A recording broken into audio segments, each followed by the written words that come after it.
Welcome, listeners. Delighted to have Buck Easley with me today. We're going to hear about his hobby origin story, kind of go back and forth. But before we hear from Buck, thank you, sponsors, Topps Panini Upper Deck, Burbank Sports Cards, Mike Stadium Sports Cards, Heritage Auctions, Peter Scott Auctions, Beckett Media, Beckett Grading, Beckett Authentication, as well as comc.com.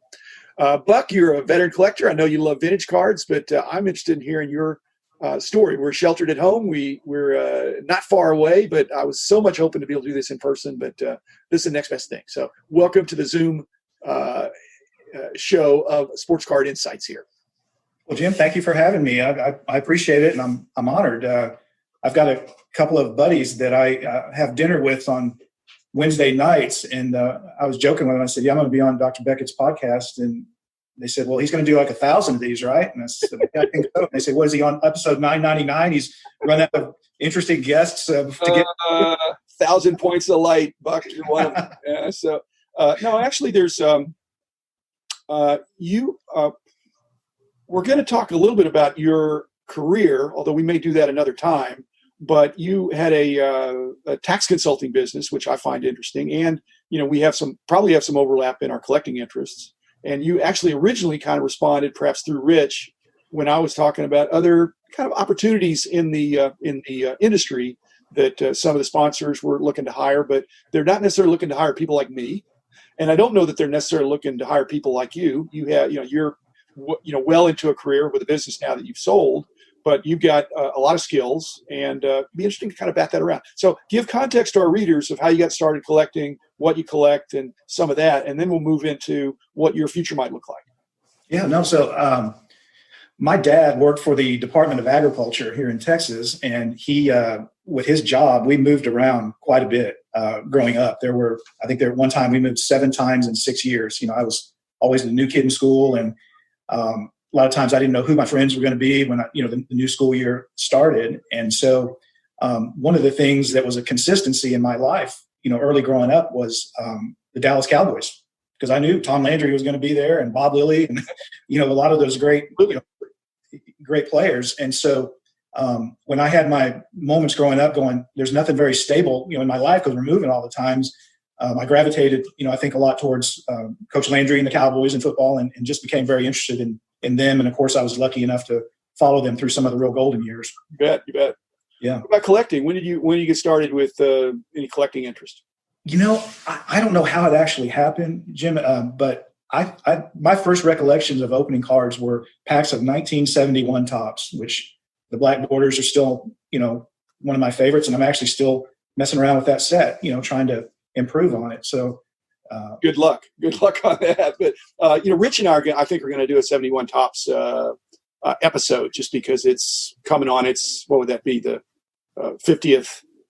Can you believe that? 50th. So, but again, you were baseball, and you were talking about how you love football and the Cowboys. Were you into football equally, or was it was at the end of the school year and here the baseball cards are? Yeah, same. I had some, buddies that we get up in the morning, go out and knock on each other's door and go out and play ball, during the summertime. And we'd be playing, and then we'd run down to take a break. We'd go to the Mr. M food store in Corpus Christi, Texas, where I lived, and crack some packs and reload to play more baseball in the afternoon. So it was a great time. Simpler days for sure. I had a similar experience in a different part of the country, and certainly many listeners that are around our ages remember those were good old days. Certainly simpler times. Right. You were sheltered in your neighborhood. You could go anywhere you wanted as long as you could be home for dinner. So maybe on your bike or walking somewhere. But now it's very different. Sure.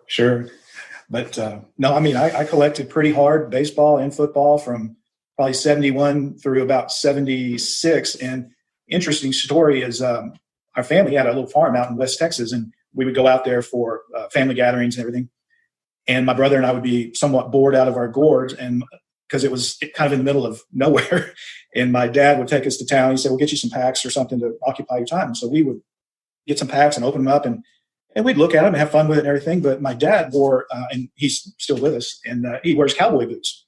And my brother and I were like, well, what are we going to do with these cards? And he'd say, well, put them in one of my empty cowboy boot boxes. And so we had cowboy boot boxes just overflowing with cards. And that unfortunately the house out there where we had all of our cards stored caught fire and burned. So I'm sure you've seen that bumper sticker that says I was a millionaire till my mom took my cards away. Cards, but the fire, that's harsh. That's harsh. Yeah, because they would have been in great condition. So the boot boxes were the original monster boxes, I think. When I was just doing regular shoe boxes, which are about half the size of boot boxes. So I really feel bad for you, Buck, that you and your brother lost boot boxes full of cards. Okay, so probably you took a break after that, and then how'd you get back into it? Well, funny story. Went to school, graduated from college, and had jobs and everything like a lot of us do, and moved to Kansas City. Was working there with a friend of mine, and I was casually on a Friday afternoon. I said, "So, what are you doing this weekend?" He said, "Well, I'm going to go to a baseball card show." I said, "What?" He said, "Oh, a baseball card show." I'm like, "What are you talking about?" I had never really even heard of them. He said, "Why don't you come with me?" And so we went to the Holiday Inn in Shawnee Mission, Kansas, right there, I think where the show was. And I felt like Dorothy walking into Oz. It's like everything that was black and white became color. And all these memories of the cards. I just remembered all those great times with my friends and loving the sports growing up. And it all just hit me like a ton of bricks. And I've been hooked ever since. Just really got back into it, enjoyed it. And it's become Did you spend a lot of time in the KC area?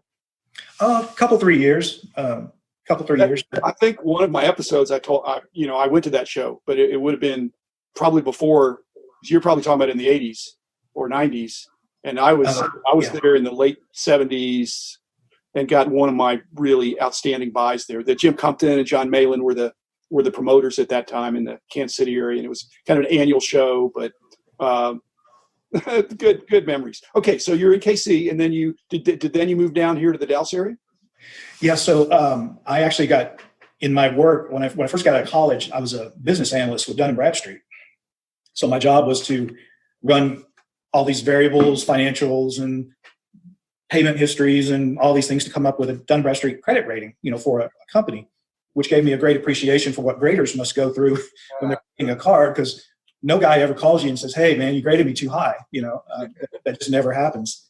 So was with D&B, ended up doing a career change to the property tax consulting field, and then that got me back down to Dallas, and started into doing business development for some property tax consulting folks who represented both individuals and businesses to help them make sure they're not overpaying on their property tax.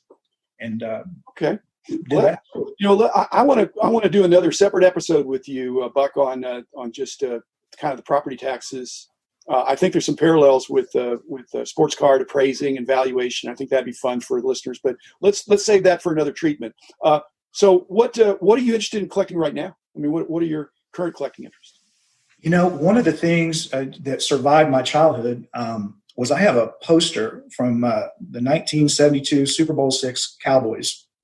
And somehow that survived. And years ago, I started working on it to get as many of the signatures of the players as I can. And very fortunate, I got a lot of them done. But now I'm getting to the point where it's kind of hard to locate. Some of these fellas that weren't necessarily Hall of Famers, big time players. So not all of them are alive either. I mean, that's another problem. But yeah, that's fun. And a lot of the local shows are bringing in. I mean, the Cowboys are perennial draws, almost no matter what. I mean, the big stars as well as the supporting cast. Yeah, and I've gotten into. I enjoy the old press photos. The black and white team issue kind of press photos now. That's kind of a sideline interest, and but I like that. And so when I've seen you at a couple shows in the area, which the shows are in jeopardy now, but I believe they'll be back. But what are you looking for when you go to a show? What's fun for you when and if there are when the shows resume? What are you going to be excited about? Well, I always kind of think it's important to have a project of some sort. Whether it's finishing a set or adding to that poster, improving a set. I think that's what kind of keeps it a little bit of the thrill of the chase and the challenge. And if you go into a show and it's just not what you're looking for. If you have a project, it always gives you something to at least devote your attention to, and maybe come out of there feeling like you've had a productive day.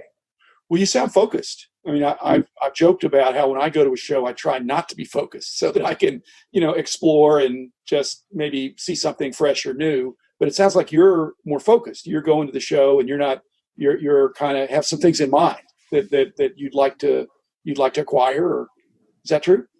Well, kind of. I think that I've been to every national since 2004, I think. And what's kind of gotten me back to being a little more focused is I found myself in the past walking around the national the last day and a half, just wandering, no objective, no idea of really what I was trying to accomplish or do there, which can be very fun. And I still do some of that as well. But, there comes that time when you've spent the time and money to go to the national, and you're just wandering up and down the aisles, you're going, what am I trying to accomplish here? That can be kind of a frustrating experience. So how do you, I mean, there's deals on Sundays at the National. Are you being that your background is in tax consulting, is it difficult for you to overpay for something, or are you looking for good deals, or are you just looking for stuff that you like? A little bit of everything. I can't remember exactly where I heard this, but I think it's maybe a Dave Ramsey comment where he said, if you're standing there looking at something and you got $100 card, and guy wants to offer you $100 for it. If you look at that and think, if I had $100, would I buy that card again? If the answer is no, then sell it. Deal. Yeah. I think it goes back a little bit to your sunk cost. Yeah. I thought it was a great podcast because that spoke to me about the Baker Mayfield and Lamar Jackson. It's just we're out of time now, but thanks for bringing it to a positive note. I mean, basically, it's such a fun hobby, and there's so many ways you can express that. And being at a show on a Sunday, you're either in a daze, or you're exhausted, or you're overwhelmed, or you're a shark. You're a predator, just looking for something that's going to move. So. Buck, thanks for spending some time with us today. I hope listeners enjoyed it as much as I do. I'm going to get you back on after a while, and we're going to talk about your career, and I think that'll be of interest, certainly to me, and I think to others as well, because I think there are some parallels between tax consulting and appraising and valuing sports cards. So, again, thanks, listeners. Thanks, Buck. I'll be back again tomorrow with another episode. And, Buck, thank you very much. Yeah, my pleasure. Thank you so much.